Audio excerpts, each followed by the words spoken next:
En el mes de diciembre del año 2010, un ciudadano chino llamado Ren Wei llegó a su nuevo país de residencia, Montbert, una ciudad al este de Canadá. Tenía 31 años y había decidido dejar su tierra natal con la esperanza de iniciar una nueva vida en un entorno distinto. Su objetivo era estudiar ingeniería en sistemas informáticos. En su entrevista con un agente migratorio, expresó con entusiasmo: "Quiero aprovechar su idioma, sus oportunidades y su aire limpio". Un año y medio después, Ren ya estaba formalmente inscrito como estudiante internacional en la Facultad de Ingeniería Informática de la Universidad de Montbert. Para poder mantenerse en el país, trabajaba como empleado en una tienda de conveniencia. Aunque en el pasado había estado casado en su país, una vez instalado en Canadá se sintió libre para explorar su verdadera identidad. Su orientación sexual, que había mantenido en secreto durante toda su vida en China, ahora podía expresarse con libertad. Canadá, con su cultura más abierta, le ofrecía un nuevo comienzo. En poco tiempo, Ren comenzó a tener citas con otros hombres y eventualmente inició una relación sentimental con uno de ellos. Sin embargo, esa relación se vio interrumpida cuando recibió una llamada de sus padres, quienes seguían en China. Ellos le pidieron que reconsiderara su estilo de vida, que buscara una esposa y se estableciera como lo dictaba la tradición. Sintiendo que no tenía futuro con su pareja actual, Ren terminó la relación. No obstante, como ocurre con muchas personas, los deseos no desaparecen fácilmente. Para satisfacer sus necesidades afectivas y sexuales, Ren decidió descargar una aplicación de citas muy popular entre la comunidad LGBTQ+. Fue allí donde conoció a un hombre alto, de cabello rubio desordenado, de unos 33 años, que usaba el nombre de usuario Adrian Dusk. Su verdadero nombre, sin embargo, era Alex Belrose. Alex había nacido en el verano de 1982 en una ciudad de la provincia de Ontario. Era el hijo mayor de 3 hermanos. Su infancia no fue sencilla. Su madre, una mujer con una personalidad obsesiva, se preocupaba excesivamente por la limpieza y el orden. Quería que tanto su casa como sus hijos fueran impecables en todo momento. Esta obsesión llegaba a niveles extremos. Por ejemplo, cuando los conejos que tenían como mascotas dejaron excrementos dentro de la vivienda, ella decidió dejarlos a la intemperie durante una noche helada. A la mañana siguiente, los niños encontraron a sus animales completamente congelados. En 1994, el padre de Alex fue diagnosticado con esquizofrenia paranoide grave. El posterior divorcio de sus padres hizo que Alex, con solo 12 años, se mudara con su abuela materna a un pueblo rural. 2 años más tarde, ya en la adolescencia, Alex empezó a mostrar una conducta cada vez más errática y difícil de controlar. No está del todo claro si terminó la escuela secundaria, pero lo que sí se sabe es que en esa etapa de su vida fue diagnosticado con el mismo trastorno que su padre: esquizofrenia. A partir de ese momento, Alex comenzó a recibir una pensión por discapacidad del gobierno, lo cual le permitió vivir sin tener que trabajar. Sin embargo, a los 21 años, su inquietud por ganar notoriedad y dinero fácil lo llevó por caminos muy distintos. Primero, incursionó como bailarín en clubes nocturnos. Luego pasó a trabajar como acompañante y poco después comenzó a aparecer en películas para adultos. En 2005, su imagen salió publicada en una revista de temática LGBTQ, más bajo el seudónimo de Jimmy. Ese mismo año tuvo su primer encuentro con la justicia. Aún era conocido legalmente como Eric en ese entonces. Fue detenido por fraude con tarjetas de crédito. Durante el juicio se reveló que había cometido un acto particularmente cruel. Aprovechó la confianza de una mujer discapacitada que conocía y solicitó varias tarjetas de crédito a su nombre. Después de engañarla para que firmara los documentos necesarios, acumuló una deuda de más de $10,000. Incluso se insinuó que pudo haber abusado de ella, aunque esos cargos se retiraron por falta de pruebas. En el juicio, Alex se declaró culpable, y por aceptar su responsabilidad, la sentencia de prisión de 9 meses fue suspendida. En lugar de eso, se le otorgaron 12 meses de libertad condicional. Aunque el sistema judicial mostró cierta compasión, la opinión pública fue mucho menos indulgente. Su conducta dañó irreparablemente su reputación, por lo que decidió reinventarse por completo. Cambió su nombre legalmente a Alex Belrose y comenzó a cultivar una nueva imagen, mucho más sofisticada. Poco tiempo después dejó atrás su carrera en el cine para adultos y se enfocó en algo que podría brindarle más atención mediática: la televisión de realidad. En 2007, participó en un concurso donde varios aspirantes a modelo competían por premios en efectivo, membresías en gimnasios y sesiones fotográficas. Aunque no ganó, el programa le sirvió como plataforma para ganar seguidores y alimentar su sed de fama. Durante esa época, se sometió a múltiples cirugías estéticas y en 2008 participó en otro programa televisivo centrado en los procedimientos de belleza plástica. A la par de su aparición en los medios, comenzó a manipular redes sociales con múltiples perfiles falsos. Se estima que manejaba al menos 70 cuentas distintas, todas creadas para simular que tenía una base de fanáticos reales. Uno de los momentos más controversiales de su vida fue cuando un periódico local lo contactó para preguntarle sobre un rumor. Supuestamente estaba saliendo con una conocida asesina en serie que había sido liberada hacía poco. Alex negó todo, pero tiempo después, cuando la policía investigaba un caso criminal, mencionaron que sí habían sido pareja. Sin embargo, esa afirmación fue desmentida por el departamento, aclarando que solo se habían basado en rumores en línea. Muchos creen que el mismo Alex fue quien difundió esa historia como parte de una campaña de autopromoción. Una antigua pareja de Alex, una artista canadiense llamada Nina LaRose, declaró que él tenía una fijación con asesinos famosos, especialmente con mujeres que habían cometido crímenes brutales. Decía que le atraía la idea de que alguien con un aspecto atractivo fuera capaz de cometer actos atroces. Esa obsesión fue creciendo con el tiempo. En el año 2010, Alex dio un giro aún más oscuro. Subió a internet un video titulado "Un chico, dos felinos", en el cual aparecía matando a 2 gatitos de forma cruel. Tiempo después publicó otro donde ahogaba a un gato en una bañera, y uno más en el que dejaba que una serpiente se comiera a un gatito vivo. Aunque las plataformas eliminaron rápidamente los videos, el daño ya estaba hecho. Varias personas exigieron a la policía que investigara, pero fue un grupo de internautas organizados en una red social quienes lograron identificarlo y alertaron a las autoridades. Pese a ello, la policía parecía ignorar que el autor de estos actos vivía justo dentro de su propia ciudad. Mientras tanto, Alex seguía con su vida como si nada ocurriera. Salía con distintas personas, mantenía sus perfiles en redes sociales y continuaba atrayendo a un pequeño pero perturbador grupo de seguidores que admiraban sus videos por su contenido violento. Fue durante esa época que Alex comenzó a tener encuentros más frecuentes con Ren Wei, el estudiante chino. Salieron por varios meses. Sin embargo, en la primavera de 2012, Ren dejó de presentarse a sus clases y no fue más a su trabajo. Preocupados, algunos amigos fueron a buscarlo a su apartamento el 27 de mayo. Al no recibir respuesta, decidieron contactar a la policía para reportarlo como desaparecido. La investigación comenzó con la revisión de las cámaras de seguridad del edificio donde vivía Ren. Así descubrieron que la última vez que se lo vio fue el 24 de mayo por la noche, entrando a su departamento en compañía de Alex Belrose. La desaparición de Ren Wei comenzó como una inquietud, un mal presentimiento compartido entre sus amigos más cercanos. No respondía a los mensajes, no contestaba llamadas, y su ausencia en clases y en el trabajo, lugares donde nunca fallaba, empezaba a parecer más que una simple distracción. El 27 de mayo, 3 de sus compañeros fueron a su apartamento, pero no obtuvieron respuesta. Alarmados por el silencio y sabiendo que Ren era alguien meticuloso con sus rutinas, llamaron a la policía. Las autoridades iniciaron la investigación en el mismo edificio donde vivía Ren.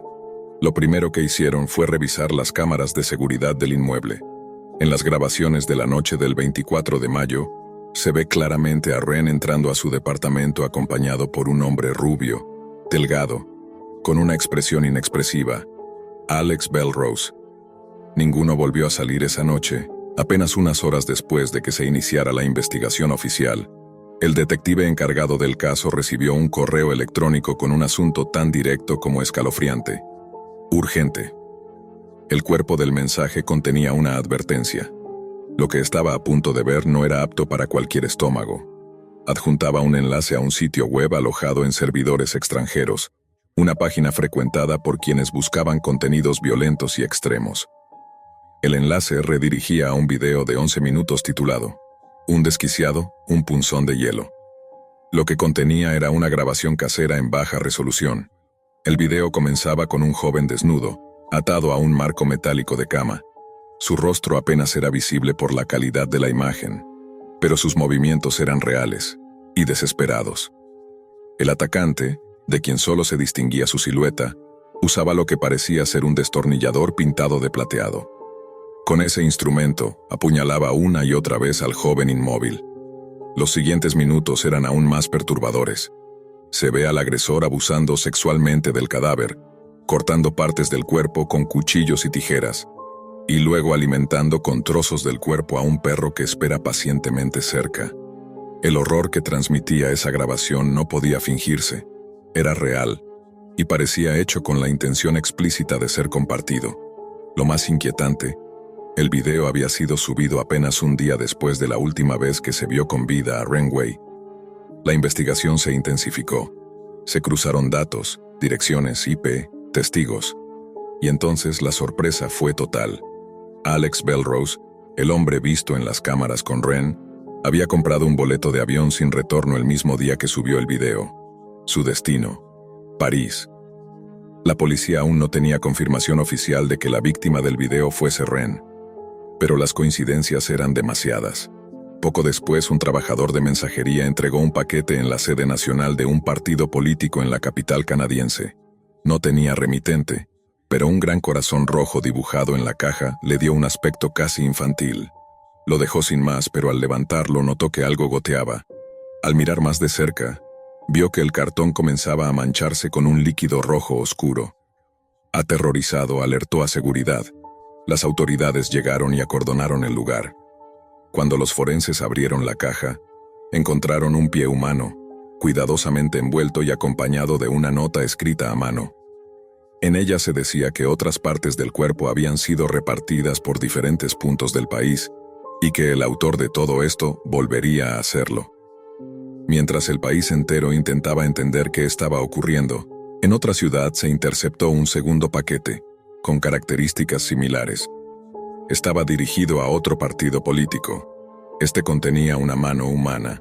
El mismo día, el conserje de un edificio en el distrito de Snowbrook, en Montbert, se acercó a los contenedores de basura del callejón trasero y notó algo extraño: una maleta vieja fuera de lugar. No era raro que se tiraran objetos grandes allí, pero algo en el olor que desprendía le revolvió el estómago. Se acercó con cautela y al abrirla, encontró restos humanos desmembrados. La policía fue llamada de inmediato. Lo que encontraron dentro fue indescriptible.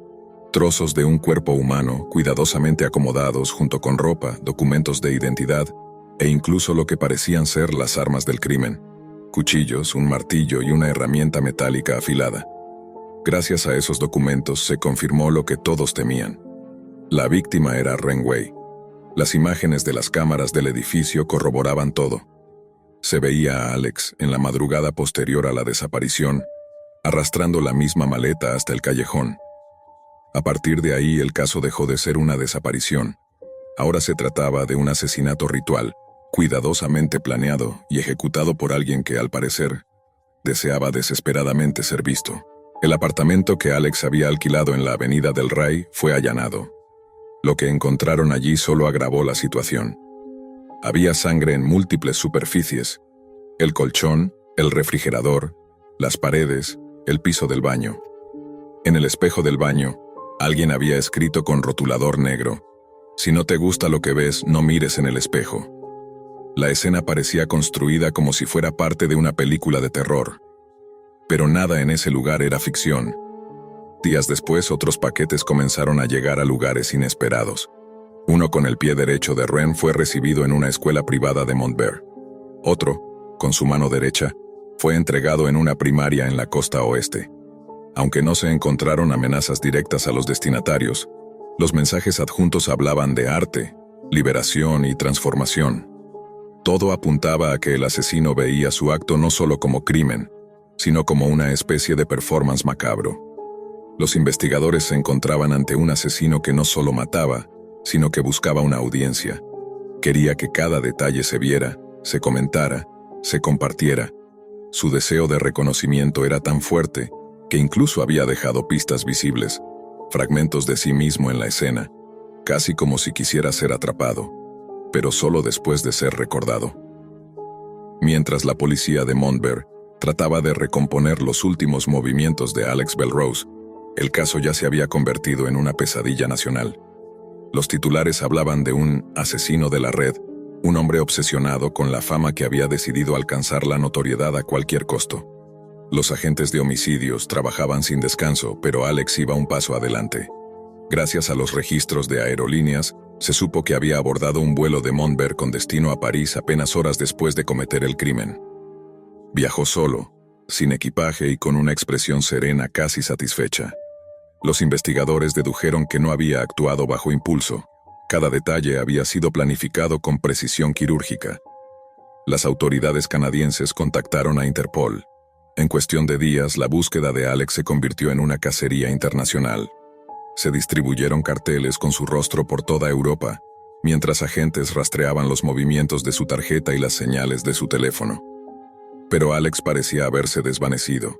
Durante varios días, su rastro se perdió en los barrios periféricos de París. Los testigos lo describían como un hombre educado, pulcro, casi encantador, que hablaba con una calma perturbadora. Dormía en hostales baratos y cambiaba de lugar cada noche. En uno de ellos había dejado una revista de moda abierta sobre la cama, y junto a ella, una fotografía de sí mismo recortada y firmada con tinta roja. El arte está en los ojos del que mira. Los investigadores franceses sabían que no era un fugitivo común. Alex quería ser encontrado, pero a su manera. Lo que buscaba no era la libertad, sino el espectáculo final. La persecución se intensificó cuando un informante anónimo afirmó haberlo visto en un hotel en la zona de Bagnolet, al noreste de la capital. La policía irrumpió en el lugar, pero Alex ya se había ido. En la habitación encontraron colillas, envoltorios de comida y una laptop encendida en una página de noticias que hablaba de su propio caso. Una revisión rápida reveló que había comprado un billete de autobús hacia Berlín. Los agentes alemanes fueron advertidos de inmediato. Apenas 2 días después, en un cibercafé de un barrio céntrico de la capital, un empleado reconoció al hombre rubio que aparecía en los informativos. Estaba concentrado frente a la pantalla, leyendo un artículo sobre sí mismo en un portal de habla inglesa. Cuando la policía irrumpió, Alex no opuso resistencia. Su rostro mostraba una mezcla inquietante de serenidad y orgullo. Algunos testigos aseguran que sonreía mientras lo esposaban. El 18 de junio de 2012, Alex Belrose fue oficialmente arrestado en Alemania. Las autoridades canadienses solicitaron su extradición inmediata. Por motivos de seguridad, el traslado se realizó en un avión militar, ya que existía el temor de que, en un vuelo comercial, ocurriera algún tipo de incidente o intento de desvío. Cuando finalmente aterrizó en Canadá, Alex fue llevado directamente a una celda de aislamiento en el centro de detención de Rivière-du-Pré. La prensa se agolpaba frente a las rejas. Los fotógrafos luchaban por obtener una imagen de aquel rostro que había generado tanto horror. En cuestión de días, se había convertido en una figura tan temida como fascinante. Los políticos emitieron comunicados oficiales. El primer ministro declaró estar aliviado por su captura y felicitó a las fuerzas policiales internacionales. Pero hubo voces más prudentes. Un miembro del Parlamento advirtió que convertir este crimen en un espectáculo mediático era precisamente lo que el asesino deseaba. Atención, fama, inmortalidad. Sin embargo, el daño ya estaba hecho. Alex Belrose era un nombre que el mundo no olvidaría fácilmente. Meses después, en una ceremonia discreta pero emotiva, las cenizas de Ren Wei fueron entregadas a sus padres, quienes viajaron desde China para despedirse de su hijo. Frente a la luz de las velas, decenas de personas lloraron por aquel joven que había cruzado medio mundo buscando libertad y terminó atrapado en la oscuridad de otro. El juicio comenzó al año siguiente, en marzo de 2013. Alex fue acusado formalmente de asesinato en primer grado, profanación de un cadáver, envío de materiales obscenos y acoso criminal. Su defensa se declaró no culpable bajo el argumento de responsabilidad disminuida, alegando un trastorno mental grave. Durante la audiencia preliminar, su abogado solicitó que se excluyera al público y a la prensa, pero el tribunal lo negó. Uno de sus defensores renunció al día siguiente, incapaz de soportar la exposición y la presión mediática. En los días posteriores, el tribunal escuchó testimonios escalofriantes. Se presentaron las armas encontradas en el apartamento: 2 cuchillos, un destornillador, unas tijeras, un martillo y una sierra. Los peritos demostraron que todos fueron usados en el crimen. La fiscalía argumentó que Alex había planeado todo con frialdad y método, que no existía improvisación, solo una mente obsesionada con la atención pública. Los psiquiatras convocados por la defensa insistieron en que su cliente sufría de un trastorno psicótico y que, en el momento del asesinato, no tenía control de sus acciones. Sin embargo, otros especialistas contradijeron esa versión. Afirmaron que lo que presentaba Alex no era esquizofrenia, sino un trastorno de personalidad límite, lo cual no le impedía distinguir el bien del mal. Durante las evaluaciones psiquiátricas, Alex confesó que una voz en su cabeza, una figura a la que llamó Manny, lo había obligado a cometer el crimen.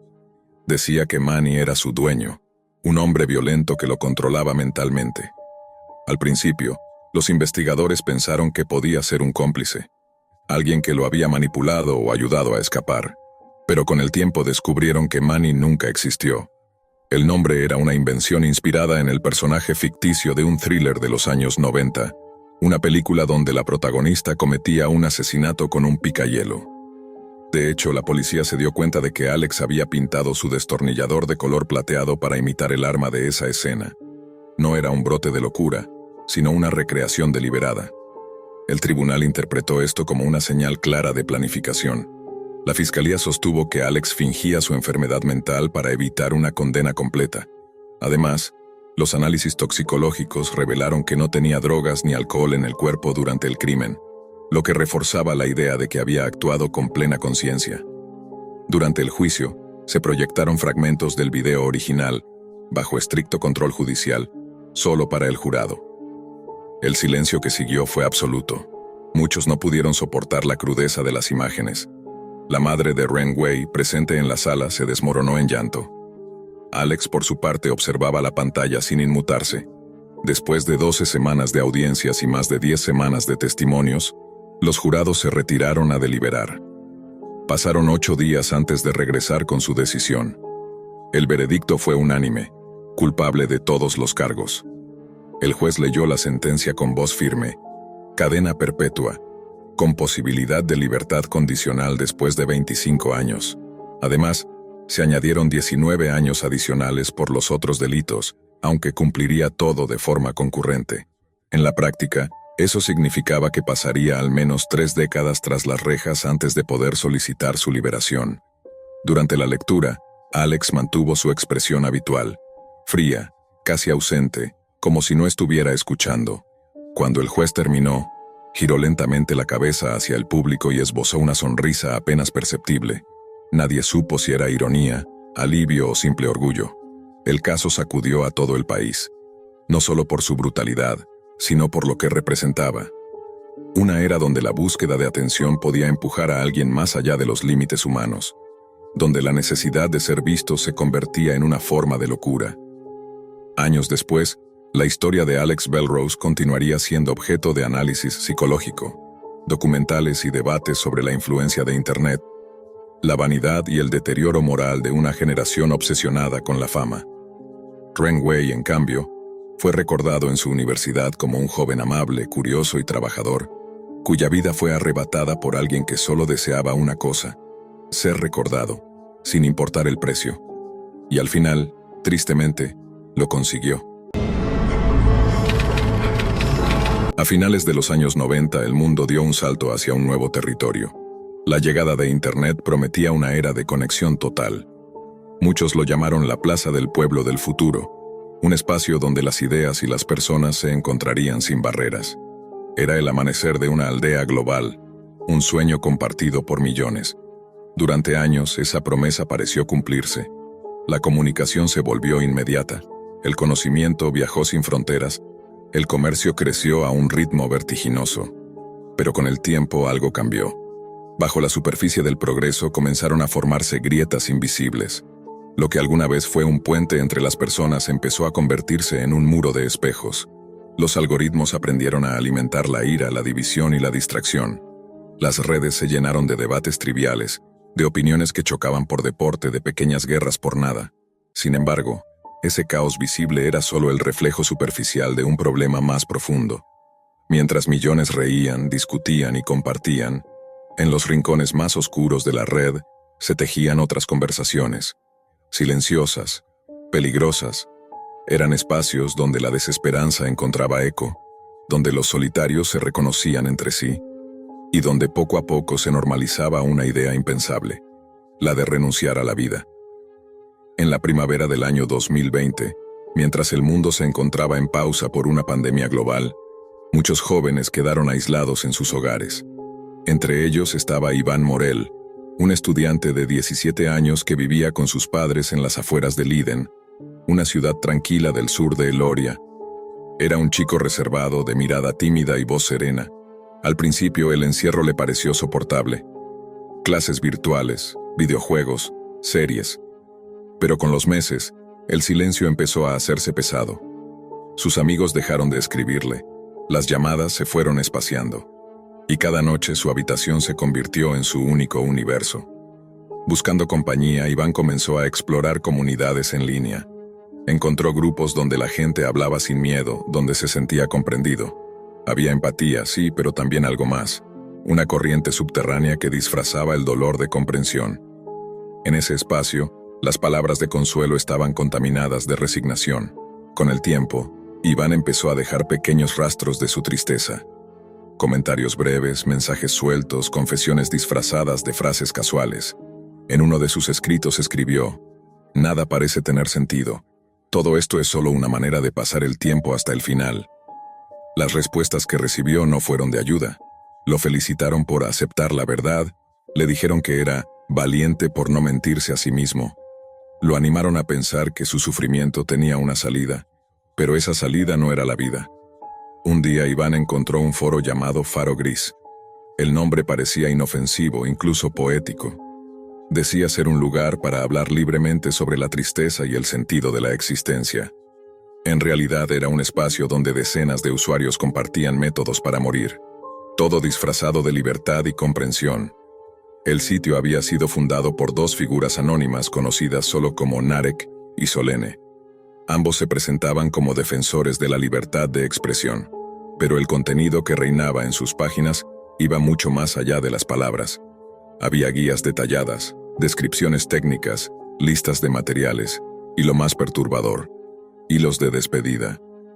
Allí los usuarios anunciaban la fecha de su partida. Recibían mensajes de aliento, corazones, aplausos virtuales. En lugar de detenerlos, los celebraban. Algunos buscaban compañeros para morir el mismo día, otros relataban con precisión el proceso que seguirían. Entre los nombres de usuario que aparecían en esos foros, uno llamó la atención después de la tragedia: el de Iván.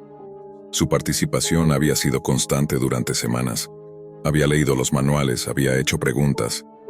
En los últimos días había visitado repetidamente los hilos dedicados a un compuesto químico, el acetrito de sodio. El acetrito era una sustancia común, utilizada como conservante en carnes y pescados, o en la limpieza de metales. Pero en grandes cantidades, se transformaba en veneno. En el cuerpo humano, impedía que la sangre transportara oxígeno, provocando una muerte lenta y silenciosa. Los foros lo describían como un método pacífico, seguro, indoloro. Incluso compartían enlaces para comprarlo en línea, con envío a domicilio. Las publicaciones estaban escritas con frialdad científica, pero entre líneas se notaba la manipulación. Una comunidad entera convertida en cómplice. El sitio recibía millones de visitas cada mes, principalmente de jóvenes entre 15 y 24 años. Muchos de ellos buscaban ayuda. Lo que encontraban era una puerta cerrada disfrazada de refugio. Semanas después, los padres de Iván regresaron a casa tras una tarde fuera. Su hijo no respondía a los llamados.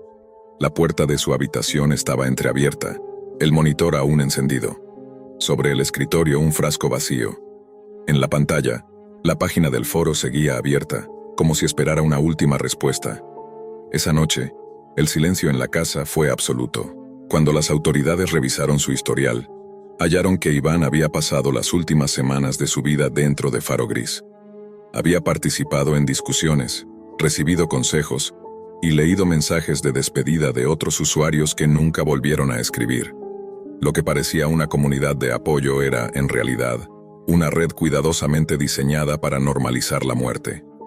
Un ecosistema donde la empatía se confundía con rendición y donde las palabras de aliento eran en verdad empujones hacia el abismo. Después de la muerte de Iván Morel, el nombre del sitio Faro Gris comenzó a aparecer una y otra vez en búsquedas, foros y conversaciones discretas entre padres, docentes y psicólogos. Algunos lo mencionaban con miedo, otros con curiosidad, y unos pocos con una especie de respeto silencioso, como si hablar demasiado de él pudiera despertar algo que era mejor dejar dormido. Durante meses, nada parecía cambiar. El sitio seguía activo, creciendo, mutando. Cada día nuevos usuarios creaban cuentas, compartían historias y recibían la misma clase de respuestas. Comprensión hueca, aceptación de lo inevitable y, finalmente, instrucciones. Entre los moderadores del foro existía una regla no escrita. Todo aquel que intentara disuadir a los demás de su decisión era expulsado. Las publicaciones que mencionaban terapia, medicación o esperanza eran eliminadas en cuestión de minutos. Lo que quedaba era una conversación circular, un lenguaje propio, un dialecto del desánimo. Bajo los nombres de usuario había vidas reales, rostros jóvenes, desconocidos entre sí, unidos por un mismo hilo invisible.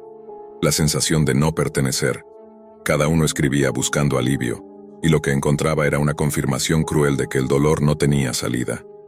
Uno de esos nombres era Daniel Arcos, un chico de 17 años que vivía en la periferia de Vandelia, una ciudad universitaria rodeada de campos y fábricas. Daniel había sido, hasta hacía poco, un estudiante ejemplar. Tocaba la batería en la banda del colegio, soñaba con estudiar ingeniería de sonido y tenía una sonrisa fácil, de esas que parecen no necesitar esfuerzo. Pero el cuerpo, a veces, se convierte en su propio enemigo.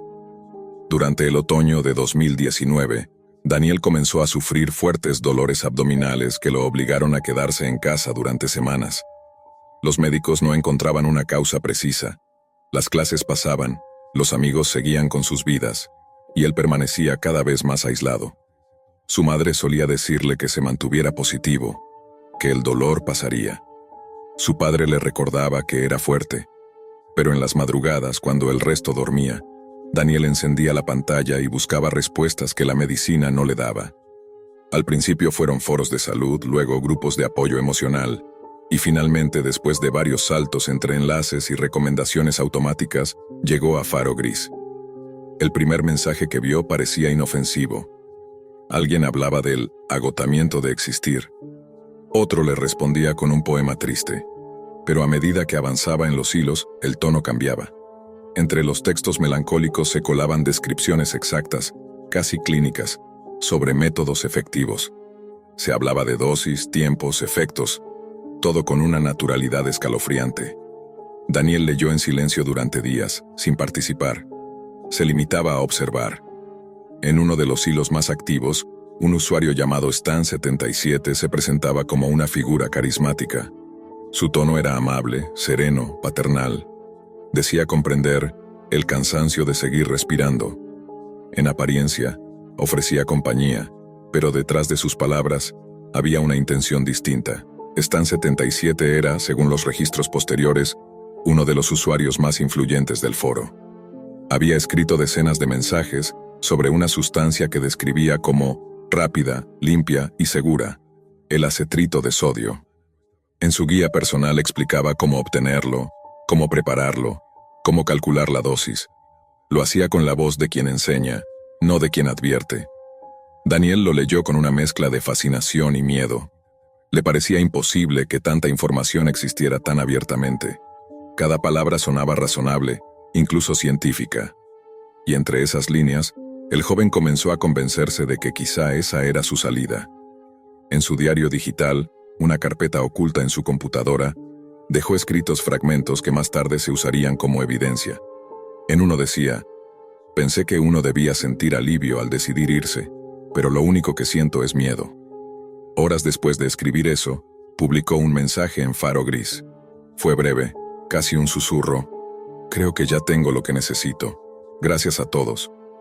La comunidad respondió con una avalancha de íconos y frases de aprobación. Nadie preguntó si estaba bien. Nadie trató de detenerlo. Lo celebraron como si hubiera completado una meta. A la mañana siguiente su madre subió a su habitación porque el desayuno se enfriaba. Daniel no respondió. En la mesa de noche una botella sin etiqueta. En la pantalla un hilo abierto que decía: "Nos vemos en el otro lado". La noticia no llegó a los medios, pero sí a un pequeño grupo de investigadores digitales que seguían rastros del sitio desde hacía años. Uno de ellos, un analista forense llamado Héctor Naves, había notado un patrón inquietante. La mayoría de las muertes asociadas al foro compartían la misma sustancia, el mismo tono en los mensajes de despedida, y en algunos casos, incluso las mismas palabras. Héctor comenzó a recopilar información, capturas, copias de publicaciones antes de que fueran borradas. Descubrió que los fundadores de Faro Gris, Narek y Solén, se movían constantemente entre países, cambiando la ubicación de los servidores cada pocos meses. Sus identidades eran imposibles de rastrear. Usaban encriptación, proxies y un entramado de direcciones que terminaba siempre en la nada, pero lo más perturbador era el comportamiento del foro. Cada vez que una autoridad intentaba bloquearlo, reaparecía con otro nombre, otro dominio, la misma comunidad intacta, como si nunca hubiera desaparecido. A medida que los casos aumentaban, comenzaron a aparecer testimonios de exusuarios. Una mujer británica, que se hacía llamar Emma, contó que al principio el sitio le pareció un refugio. Decía que le ofrecía comprensión sin juicio, un espacio donde no tenía que fingir estar bien. Pero con el tiempo notó algo inquietante. La tristeza se convertía en competencia. Cuanto más cerca estabas del abismo, más atención recibías. «Te envuelve como una manta de oscuridad», escribió en una entrevista posterior. «Te hace creer que es seguridad, pero en realidad te está apagando poco a poco». Otros usuarios contaban historias similares. Personas que pedían ayuda y recibían instrucciones. Jóvenes que transmitían sus últimos momentos en vivo. Moderadores que borraban los rastros poco después. Todo cuidadosamente envuelto en un discurso de libertad individual. En los meses siguientes, las autoridades de varios países comenzaron a notar el patrón. En el ORIA, el organismo de ciberseguridad, identificó cientos de direcciones IP vinculadas a Faro Gris. Pero cuando intentaron cerrar la página, ya había reaparecido bajo otro nombre: The Last Path. La comunidad apenas notó la transición. Los usuarios siguieron escribiendo, los moderadores siguieron guiando. Mientras tanto, el número de muertes relacionadas con el acetrito aumentaba de manera alarmante. En los informes forenses la coincidencia era evidente. La sustancia, los síntomas, la edad promedio, la actividad previa en el mismo foro. Aún así, el caso permanecía fuera del dominio público. La mayoría de los medios evitaban cubrirlo temiendo darle más visibilidad. Pero en la red profunda, el nombre de Faro Gris se había convertido en leyenda.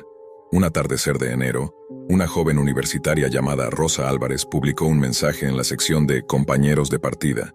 Tenía 22 años y estudiaba psicología en la ciudad de Helboria. Su mensaje era breve y devastador. «No quiero hacerlo sola.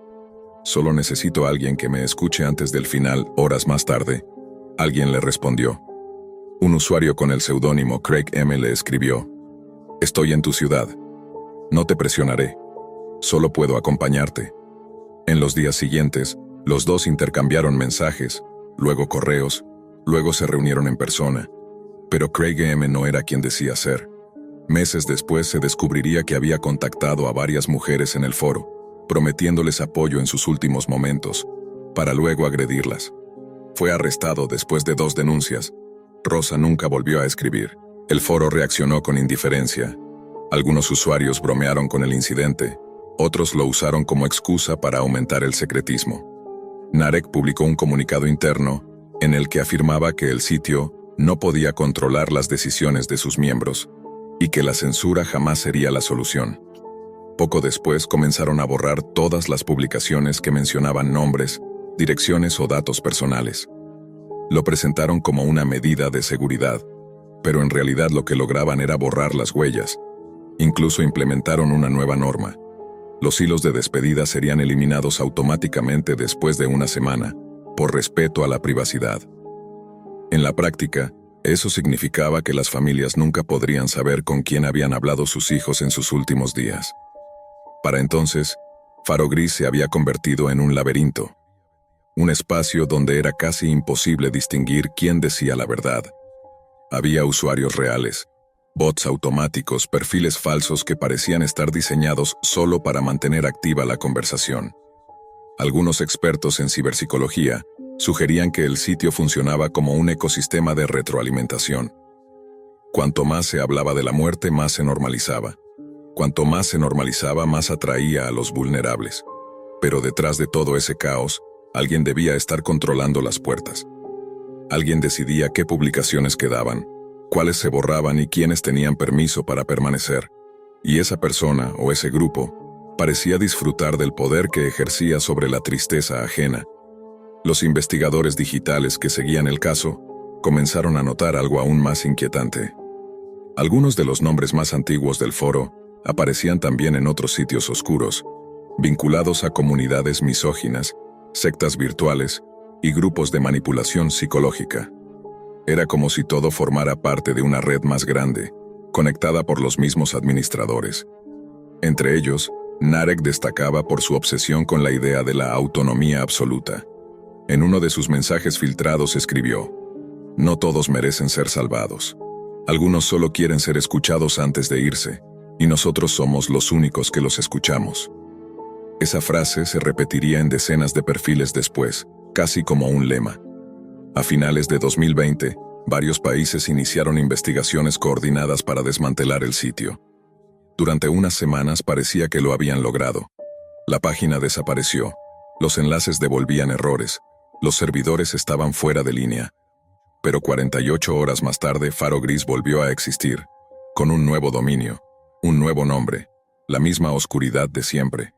Las autoridades comprendieron entonces que no estaban persiguiendo una página web, estaban enfrentando una idea.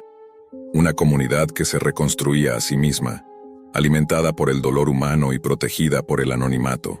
Una estructura tan intangible que era casi imposible destruirla.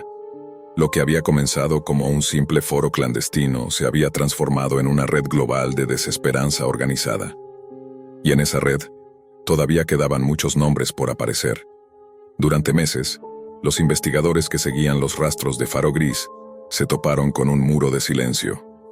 Cada intento por identificar a los administradores terminaba en callejones digitales, dominios falsos, servidores alojados en países sin tratados de cooperación.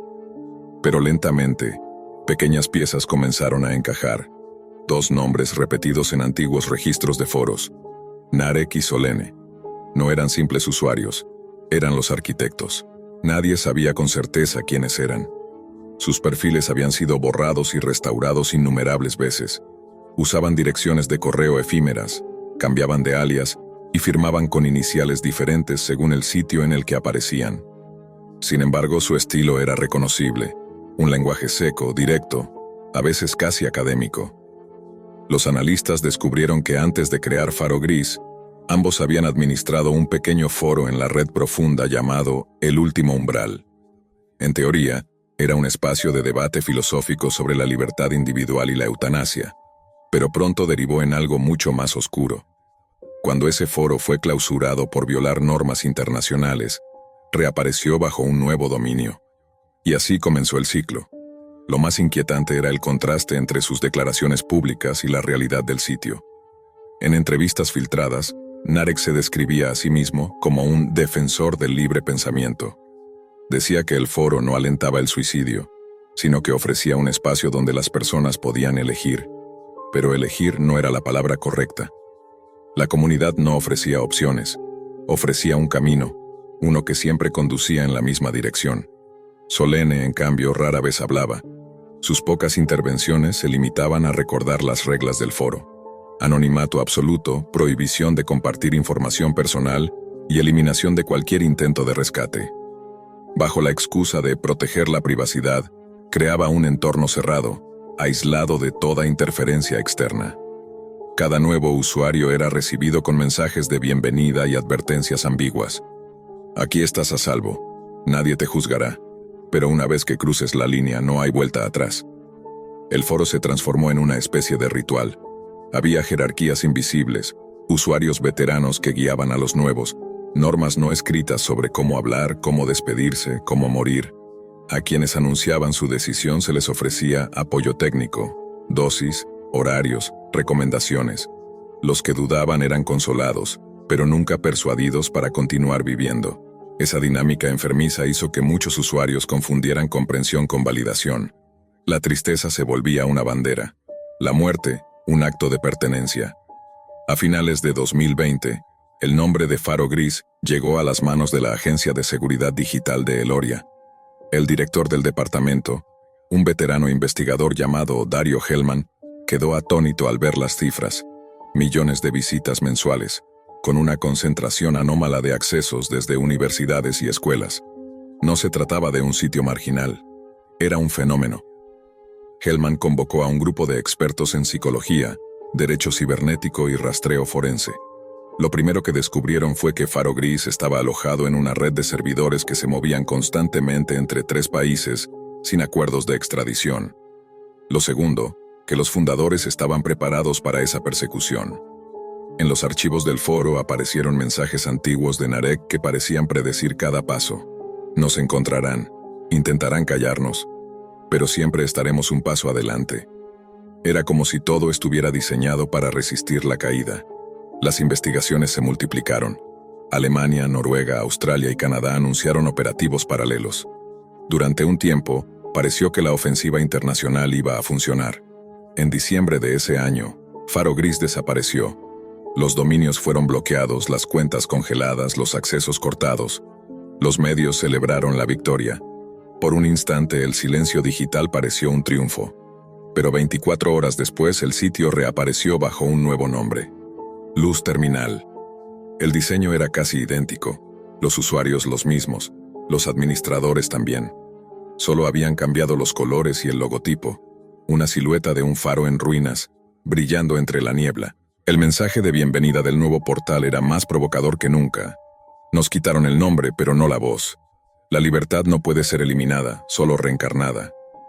En las primeras 48 horas, más de 60.000 personas se registraron.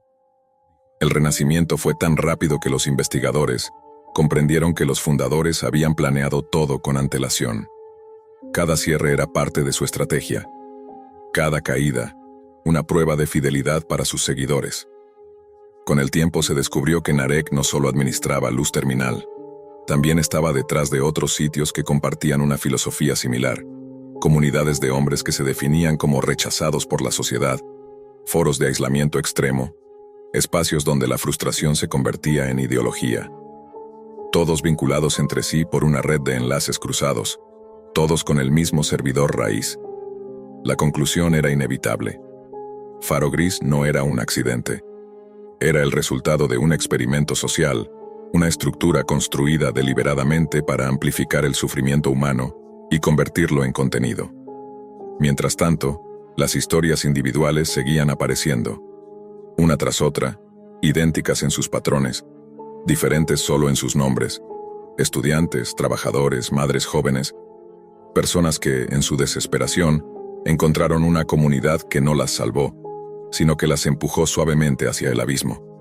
Los familiares hablaban de la misma secuencia: aislamiento, uso intensivo de Internet, descubrimiento del foro, cambio de conducta, silencio, y finalmente, la ausencia. Los periodistas comenzaron a investigar por su cuenta. Uno de ellos, Matteo Allen, publicó un extenso reportaje bajo el título Los hijos del faro. En él relataba testimonios de padres que habían perdido a sus hijos y que, al revisar sus computadoras, encontraban siempre la misma dirección web. El artículo desató una ola de indignación pública. Por primera vez las autoridades reconocieron la existencia del problema. Sin embargo, el daño ya estaba hecho. Cuanto más se hablaba del sitio, más crecía. La curiosidad llevó a miles de personas a buscarlo, muchos atraídos por la misma mezcla de morbo y soledad que había alimentado su popularidad desde el principio.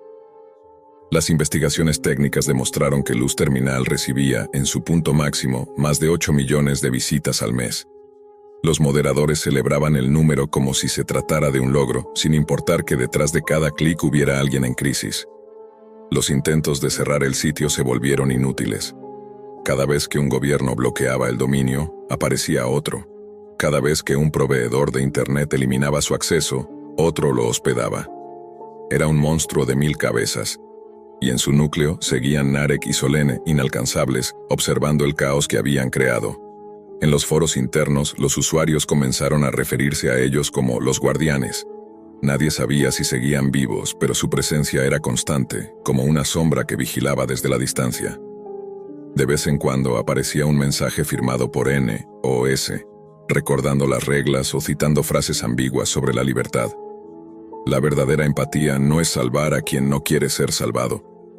Solo quien ha tocado el fondo entiende la quietud del silencio.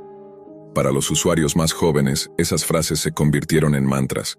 Algunos las tatuaron, otros las usaban como estados en redes sociales. La ideología del foro se filtraba poco a poco hacia la superficie. Mientras tanto, el investigador Héctor Naves continuaba su labor en secreto. Con la ayuda de especialistas internacionales, logró infiltrarse en los canales privados del sitio. Lo que encontró allí superó sus peores sospechas. Carpetas con fotografías, listas de usuarios marcados como vulnerables, registros de conversaciones donde los moderadores daban instrucciones paso a paso sobre métodos específicos. Todo cuidadosamente archivado, con una precisión escalofriante. Héctor comprendió entonces que Faro Gris, o Luz Terminal, no era simplemente un refugio para personas desesperadas. Era un sistema organizado que dependía de la desesperanza como combustible.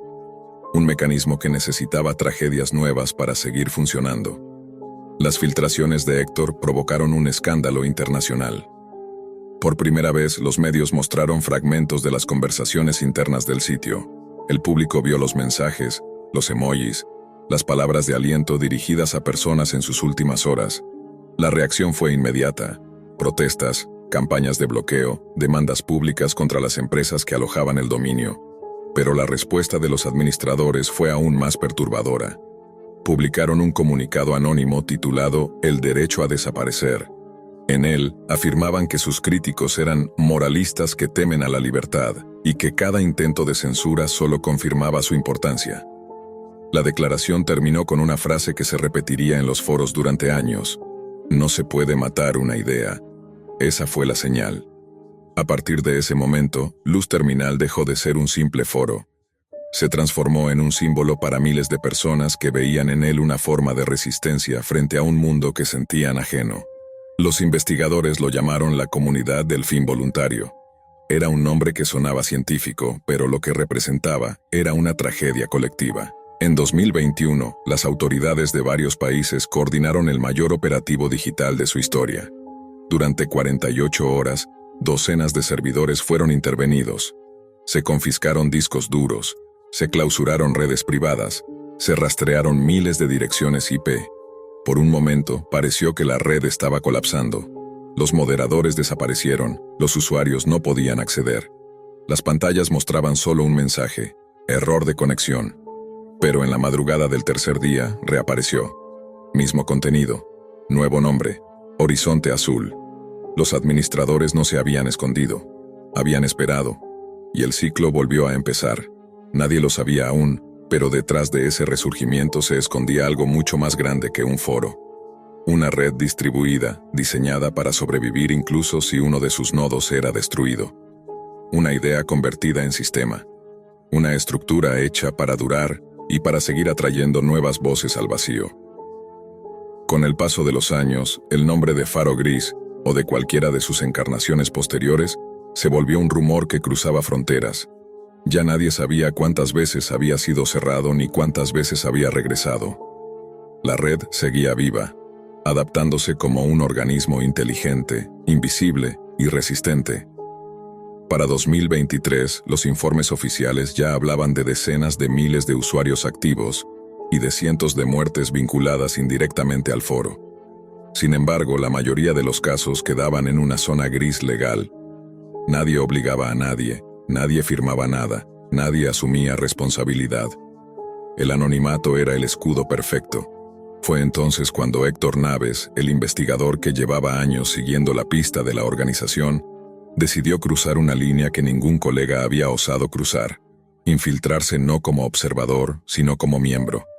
Durante meses construyó una identidad falsa, convincente, con un historial digital completo, fotografías modificadas, publicaciones antiguas que daban verosimilitud a su perfil. Se registró con un nombre simple, Allen-42. El proceso de aceptación fue lento. Los moderadores interrogaban a cada nuevo usuario de forma sutil, midiendo sus intenciones, probando su vulnerabilidad. Quien mostraba dudas sobre el propósito del sitio era expulsado. Héctor fingió desesperanza, escribió con tono abatido, se ganó la confianza de algunos miembros antiguos, hasta que un día recibió un mensaje directo de un perfil con la letra S como único nombre. Le ofrecía acceso a un canal privado, reservado para conversaciones serias.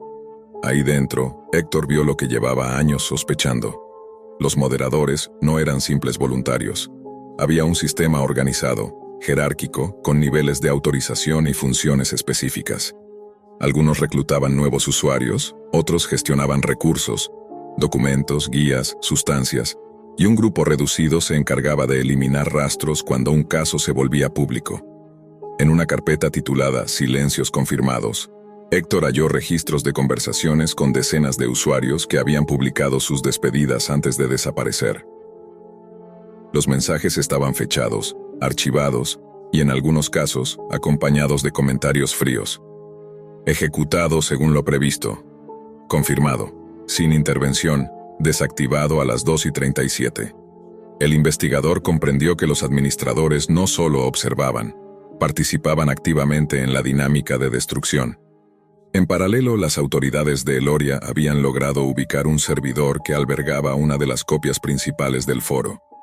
La dirección llevaba a un pequeño centro de datos en las afueras de Nerat, una ciudad portuaria del norte. Cuando allanaron el lugar, encontraron poco. Apenas un par de equipos encendidos y un disco duro que transmitía datos en tiempo real hacia otro país. Sin embargo, ese hallazgo permitió rastrear una transferencia de criptomonedas vinculada a una cuenta registrada bajo el nombre de Lina Marek. El apellido llamó la atención de inmediato. En antiguos registros de foros aparecía un usuario llamado Solene M. Todo coincidía.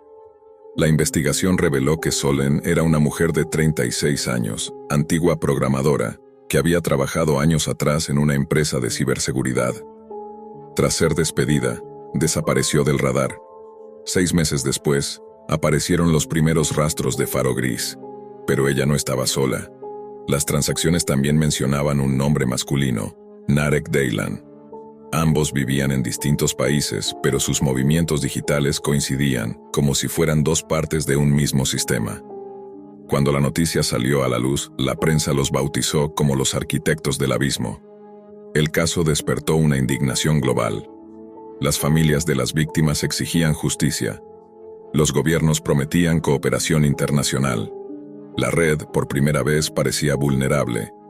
Una madrugada de marzo de 2024, las autoridades europeas interceptaron un mensaje cifrado que partía de un servidor oculto en la frontera oriental. En él se leía una sola frase: si nos cierran una puerta, abriremos 100. Horas después, Horizonte Azul, la última versión del foro, colapsó. Pantallas negras, silencio digital. Por primera vez de verdad parecía el final. Pero la historia no terminó ahí. 3 días más tarde, en una pequeña ciudad del interior de Eloria, la policía encontró un automóvil abandonado junto a un acantilado. En el asiento del conductor había un portátil encendido, mostrando una página en blanco con una única frase escrita: no puedes apagar la oscuridad si la oscuridad está dentro. El nombre del propietario era Narek Daylan. No había señales de su cuerpo. En el maletero del coche hallaron varios discos externos, una libreta con anotaciones cifradas y un teléfono que contenía docenas de mensajes sin enviar. La investigación reveló que, durante los últimos meses, Daylan había discutido con su socia. En los registros quedaba claro, él quería desaparecer, ella, continuar. De Solén, en cambio, nunca se supo más. Los discos incautados contenían una copia completa del sitio, junto con los historiales de cientos de usuarios. Se confirmaron vínculos con muertes en más de 20 países. Los datos fueron suficientes para iniciar demandas colectivas, pero no para llevar a nadie ante un tribunal. La ley, una vez más, llegaba tarde. Los servidores fueron destruidos, las direcciones bloqueadas. Los gobiernos emitieron comunicados anunciando el fin de Horizonte Azul. Sin embargo, una semana después, un nuevo portal apareció con un nombre diferente, una interfaz más pulida, un lema casi idéntico al anterior. Aquí, nadie está solo. El ciclo se repetía. Héctor Naves, agotado por años de investigación, decidió publicar todo lo que sabía. En un extenso informe titulado El eco que no se apaga, reveló los mecanismos psicológicos que mantenían viva la red. El anonimato como refugio, la empatía convertida en herramienta de control, la manipulación disfrazada de libertad. En su última entrevista, dijo algo que resonó más allá de los titulares. No eran monstruos. Eran personas rotas que aprendieron a vivir de las grietas de otros. Después de publicar el documento, Héctor se retiró. Nunca volvió a aparecer en público. Algunos dicen que se mudó al extranjero, otros que no soportó seguir viendo las mismas historias repetirse. Hoy, años después, el fenómeno sigue existiendo bajo otros nombres, en otros idiomas, con otras máscaras. Los gobiernos bloquean, las plataformas eliminan, pero cada intento parece alimentar el mito. En los rincones más oscuros de la red todavía pueden encontrarse ecos de aquellos foros. Frases copiadas, símbolos recurrentes, comunidades nuevas que repiten las mismas promesas. Nadie sabe quién las dirige, ni si alguno de los fundadores sigue con vida.